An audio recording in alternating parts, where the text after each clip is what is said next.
আসসালামু আলাইকুম প্রিয় শিক্ষার্থী, আজকের এই ক্লাসে আমি অষ্টম শ্রেণীর ইংরাজি বইয়ের অর্থাৎ 2025 সালে তোমাদেরকে যে নতুন অষ্টম শ্রেণীর ইংরাজি ফার্স্ট পেপার বইটা দেওয়া হয়েছে, সেই বইয়ের ইউনিট 1-এর যে title a glimpse of our culture, মানে আমাদের সংস্কৃতির একটা ঝলক। গ্লিমস মানে ঝলক, মানে আমাদের সংস্কৃতির একটা ঝলক।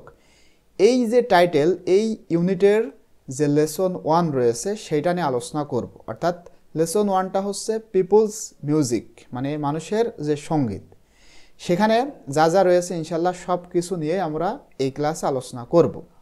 এবং এই ইউনিটটা পড়ার পরে আমরা কি জানতে পারবো এখানে দেখো সেটাই বলা হচ্ছে। After we have started this unit we will be able to, মানে এই ইউনিটটা পড়াশোনা করার পরে আমরা যেটা জানতে সক্ষম হব। Read and understand text through silent reading, মানে নীরবে পড়ার মাধ্যমে আমরা টেক্সটটা বুঝতে পারবো এবং পড়তে পারবো। ইনফার মিনিং ফ্রম কনটেক্সট, এই কনটেক্সট থেকে এর যে অন্তর্নিহিত মানে ভিতরের মানে রয়েছে সেটা বুঝতে পারবো। আস্ক অ্যান্ড অ্যান্সার কোয়েশ্চেন্স, এবং প্রশ্ন করতে পারবো, প্রশ্নগুলোর উত্তর করতে পারবো। রাইট অ্যান্সার্স টু কোয়েশ্চেন্স, এবং প্রশ্নগুলোর উত্তর করতে পারবো মানে লিখতে পারবো, প্রশ্নগুলোর অ্যান্সার লিখতে পারবো। রাইট শর্ট কম্পোজিশনস, মানে সংক্ষিপ্ত যে কম্পোজিশনস বা রচনা সেটাও লিখতে পারবো। তো এখানে দেখো লেসন 1 পিপলস মিউজিক, এখানে আমরা 4টা স্টাম্পস দেখতে পারতেছি, ছবি দেখতে পারতেছি একসাথে রয়েছে। এখানে দেখো বলা হচ্ছে আ সেট অফ 4 স্টাম্পস, মানে এই যে 4 স্টাম্পস মানে 4টা দেখো এখানে ছবি রয়েছে, 1 2 3 4টাকে একটা সেট বলা হচ্ছে, মানে 4টার একটা সেট। ইস্যু বলতে এখানে জারি করা হয়। এই 4টা সেটকে জারি করা হয়েছে অন 21 জুলাই 2011 সালের, মানে 11 সালের 21শে জুলাই জারি করা হয়েছে এই 4টা স্টাম্পকে, 4টা পিকচারকে বা 4টা জিনিসকে। কিসের ওপরে? On traditional musical instruments of Bangladesh, বাংলাদেশের ঐতিহ্যবাহী সঙ্গীতের যে যন্ত্র সেটা হিসেবে বা সেইটার উপরে জারি করা হয়েছে 2011 সালে 21শে জুলাইতে। এখানে কিওয়ার্ডস রয়েছে দেখো, মূল শব্দ পিপলস মিউজিক, এটার অর্থ হচ্ছে মানুষের যে সঙ্গীত, সেটা মানুষের সঙ্গীতকে বলা হয়ে থাকে পিপলস মিউজিক। এরপরে ওরাল ট্রেডিশন, ওরাল মানে মৌখিক, মৌখিক ঐতিহ্য। সেলফ এক্সপ্রেশন মানে আত্মপ্রকাশ। ইনস্ট্রুমেন্টস মানে যন্ত্র। মাইগ্রেশন মানে দেশান্তর, মানে এক দেশ থেকে আরেক দেশে যে চলে যাওয়া, যেটাকে আমরা বলি হিজরত করা, সেটাকে বলা হয় ইংলিশে মাইগ্রেশন। ঠিক আছে, এইখানে 4টা প্রশ্ন রয়েছে। এই প্রশ্নগুলোর উত্তর করার পরে ইনশাল্লাহ আমরা এই প্যাসেজটা পড়বো, তারপরে এখানে যে প্রশ্নগুলো রয়েছে সেগুলোর অ্যান্সার করব, তাহলে আমাদের লেসন 1টা শেষ হবে। পরবর্তীতে আমরা নকশি কাঁথা সম্পর্কে জানব। তো এখানে যে প্রশ্নগুলো রয়েছে সেইটা মানে শুরু করার পূর্বে, অ্যান্সার করার পূর্বে তোমাদের কাছে অনুরোধ থাকবে, তোমরা যারা এখনও আমাদের এই চ্যানেলটি সাবস্ক্রাইব করোনি, প্লিজ তোমরা আমাদের এই চ্যানেলটি সাবস্ক্রাইব করো এবং প্রতিনিয়ত ভিডিও পেতে পাশে থাকা বেল আইকনটি অন করে রাখো। তাহলে যখনই আমরা নতুন কোনো ভিডিও তোমাদের সাথে শেয়ার করব, সঙ্গে সঙ্গেই তোমরা সেটা পেয়ে যাবা। এবং তোমরা যদি এই ভিডিওগুলা ফেসবুকের মাধ্যমে দেখতে চাও, তাহলে ফেসবুকে আমাদের একটা পেজ রয়েছে এই চ্যানেলের নামেই, অর্থাৎ এসেনশিয়াল স্টাডি 360 নামে ফেসবুকে আমাদের একটা পেজ রয়েছে। তোমরা চাইলে ফেসবুক থেকেও দেখতে পারো। এটা করার জন্য ফেসবুকে তোমরা এসেনশিয়াল স্টাডি 360 লিখবা, পেজটা আসলে তোমরা পেজটা ফলো দিয়ে রাখবা, তাহলে প্রতিনিয়ত তোমরা আমাদের এই ভিডিওগুলা ফেসবুকে পেয়ে যাবা।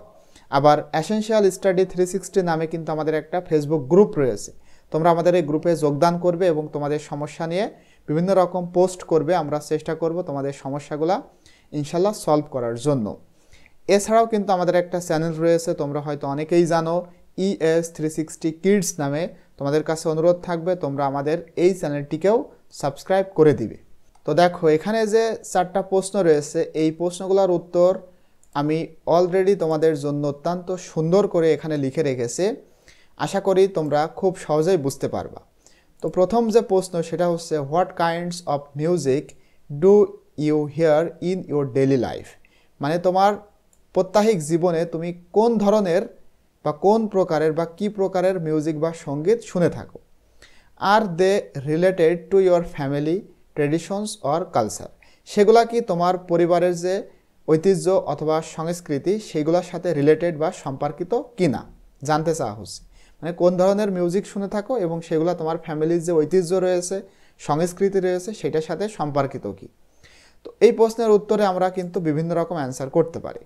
দেখো আমি লিখেছি আই হিয়ার ফক সংস, মানে আমি ফক সং কি তোমরা জানো সেটা শুনে থাকি বা শুনি, মডার্ন সংস আধুনিক যে গান সেগুলো শুনি, অ্যান্ড রিলিজিয়াস সংস এবং ধর্মীয় যে সঙ্গীত অর্থাৎ ইসলামিক গান সেগুলো শুনি ইন মাই ডেইলি লাইফ, আমার প্রত্যেক জীবনে। তোমরা চাইলে এখানে কম বেশি করে লিখতে পারো, ঠিক আছে। আমি কিন্তু এই যে আই হিয়ার রিলিজিয়াস সংস এগুলো একটু বেশি শুনি, তোমরা চাইলে শুধু এটাও লিখতে পারো। Some of them are related to our family traditions, এর মধ্যে কিছু কিছু আমার পরিবারের ঐতিহ্য সাথে সম্পর্কিত। ট্রেডিশনস অ্যান্ড কালচার তোমরা কিন্তু একসাথে লিখতে পারো, যে এখানে কিন্তু দেখো বলা হয়েছে কি যে ট্রেডিশনস অর কালচার, অ্যান্ড না, ট্রেডিশন ঐতিহ্য অথবা সংস্কৃতি কোনটার সাথে সম্পর্কিত। আমি এখানে একটা লিখেছি ট্রেডিশনস, তোমার যদি কালচারের সাথে সম্পর্কিত হয় তাহলে কালচার লিখতে পারো। লাইক ওয়েডিং অ্যান্ড রিলিজিয়াস সংস, মানে বিবাহের সময় যে গান অথবা ইসলামিক সং সেটার সাথে কিন্তু সম্পর্কিত, এইভাবে তোমরা লিখতে পারো। এরপরে যে 2 নম্বর প্রশ্ন, how do you think music changes over time, মানে এই যে মিউজিক বা সঙ্গীত এটা ওভার টাইম সময়ের সাথে সাথে কিভাবে পরিবর্তন হয়ে যায় বলে তুমি মনে করো। Does it stay the same, এটা কি একই থাকে মানে পরিবর্তন হয় না, or does it evolve with people's lifestyles, নাকি এটা মানুষের যে জীবনধারা সেটার সাথে বিকশিত হয় মানে পরিবর্তন হয়। মানে কিভাবে পরিবর্তন হয়, এটা কি একই থাকে মানে পরিবর্তন কি হয় না, নাকি মানুষের জীবনধারার সাথেই মূলত গানটা পরিবর্তন হয়ে যায় বলে তুমি মনে করো, মানে কিভাবে হয় বলে তুমি মনে করো, তোমার কাছে জানতে চাওয়া হচ্ছে। তো এই প্রশ্নের উত্তরে আমরা এভাবে লিখতে পারি, মিউজিক চেঞ্জেস ওভার টাইম, সময়ের সাথে সাথে মিউজিক পরিবর্তন হয়। নিউ স্টাইলস আর অ্যাডেড, নতুন নতুন স্টাইল এই মিউজিকের মধ্যে যোগ হয়। And old ones may change, এবং পুরোনো জিনিসগুলো পরিবর্তন হতে পারে। অর ডিসপেয়ার, এবং হারিয়ে যায় অথবা হারিয়ে যেতে পারে। অ্যাজ পিপলস লাইফ স্টাইলস, মানুষের জীবনধারার মতো করে। টেকনোলজি, প্রযুক্তি, অ্যান্ড পারফরমেন্স এভল, মানে তার যে পারফরমেন্স কাজকর্মের ওপরে, টেকনোলজি অথবা জীবনধারার উপরে মূলত পুরোনো জিনিসগুলো হারিয়ে যায়। কারণ আগের জীবন আর এখনকার জীবন কিন্তু আলাদা। আগে মানুষ কিন্তু অন্যরকম গান শুনতো, এখনকার মানুষ কিন্তু অন্যরকম মিউজিক শুনে থাকে, এজন্য সময়ের সাথে সাথে মিউজিকগুলো পরিবর্তনশীল। এরপরে দেখো 3 নম্বরে, can you think of any traditional instruments, তুমি কি এমন কোনো ঐতিহ্যবাহী ইনস্ট্রুমেন্টস মানে যন্ত্র এটার কথা চিন্তা করতে পারো যেটা ইউ হ্যাভ সিন, তুমি দেখেছো, অর হিয়ার্ড অ্যাবাউট, যেটা সম্পর্কে তুমি দেখেছো অথবা শুনেছো, এমন কোনো ঐতিহ্যবাহী ইনস্ট্রুমেন্ট মানে যন্ত্র অর্থাৎ বাদ্যযন্ত্র সেটার কথা কি তুমি চিন্তা করতে পারো। What materials do you think they are made from, এবং তুমি যদি দেখে থাকো তাহলে সেই ইনস্ট্রুমেন্টগুলা কোন উপকরণ দিয়ে তৈরি, মানে সেই বাদ্যযন্ত্রগুলা কি দিয়ে তৈরি। তো এখানে আমরা কিন্তু লিখতে পারি যে দেখো আমি লিখেছি I know about the dotara, ektara and dhol, আমি এগুলা সম্পর্কে কিন্তু জানি বা দেখেছি। They are made from wood, এগুলো মূলত তোমার কাঠ, অ্যানিমাল স্কিন, প্রাণীর যে চামড়া, অর স্ট্রেন্স, এইগুলা দিয়ে কিন্তু তৈরি। অ্যান্ড সামটাইমস মেটাল, এবং কখনো কখনো মেটাল দিয়েও কিন্তু তৈরি হয়ে থাকে। ঠিক আছে, খুব সহজেই তোমরা এটা লিখতে পারো। এরপরে দেখো 4 নম্বরে, why might certain types of music become less common as people move from villages to cities. দেখো একটা সুন্দর প্রশ্ন করা হচ্ছে যে why might certain types of music, কেন কিছু প্রকারের গান মানে কিছু নির্দিষ্ট গান বিকেম হয় লেস কমন, কম কমন পড়ে, যখন মানে এখানে যখন পিপল মানুষজন move from village to cities, মানে লোকজন যখন গ্রাম থেকে শহরে যায়। মনে করো তোমার এলাকায় তোমার নানির বাসা, তোমার বাসাতে মনে করো ঢাকা শহরে, আর তোমার নানির বাসা বা তোমার যে মানে নানু বা নানির বাসা সেটা একটা গ্রামে। তুমি যখন শহর থেকে গ্রামে যাও তখন কিন্তু কিছু গান সেটা কি হয়ে যায় বলো তো, লেস কমন মানে কম কমন পড়ে।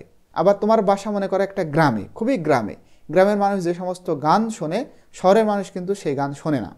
তাহলে কেন বলছি, কেন এমন হয়, এমন কমন কম পড়ে কেন? কেন তুমি গ্রাম থেকে শহরে আসলে মানুষ সেই সমস্ত গানগুলো শুনতে পায় না? মানে মানুষ শহরের গান আর গ্রামের গান কিন্তু আলাদা। গ্রামের মানুষ একরকম গান পছন্দ করে, আবার শহরের মানুষ একরকম গান পছন্দ করে। এটা হয় কেন, এটা জানতে চাওয়া হচ্ছে। তো এই প্রশ্নের উত্তরে কিন্তু আমরা লিখতে পারি certain types of music May become less common, মানে কম কমন পড়ে কিছু গান, নির্দিষ্ট গান, বিকজ কারণ পিপল ইন সিটিস মানে শহরের মানুষ প্রিফার মানে পছন্দ করে মডার্ন মিউজিক আধুনিক গান, and traditional music is often linked to rural life, এবং কিছু ঐতিহ্যবাহী গান বা বাজনা বা মিউজিক এটা প্রায়ই লিঙ্ক করা হয়ে থাকে গ্রাম্য জীবনের সাথে, অ্যান্ড ট্রেডিশনস এবং ঐতিহ্যের সাথে, that may not be practice in cities, যেগুলো মূলত শহরে প্র্যাকটিস করা হয় না বা এটা সেভাবে শোনা হয় না বা চর্চা করা হয় না। যার কারণে যখন কোনো একটা মানুষ গ্রাম থেকে শহরে আসে তার কম কমন পড়ে। মানে কমন পড়ে বলতে দেখো না যে প্রশ্ন পরীক্ষায় আর বলে না যারে দোস্ত আমার মানে পরীক্ষাতে ভালো কমন আসেনি, তার মানে তার পরিচিত না সেভাবে, সেটাই বোঝানো হচ্ছে। তো আশা করি তোমরা এই প্রশ্নগুলো বুঝতে পেরেছো। তো আজকের এই ভিডিওটা আমরা এই পর্যন্তই রাখবো। এটা হবে আমাদের পার্ট 1। পরবর্তীতে আমরা এই ইউনিট 1 এর লেসন 1 এর পার্ট 2 এখান থেকে ইনশাল্লাহ শুরু করব।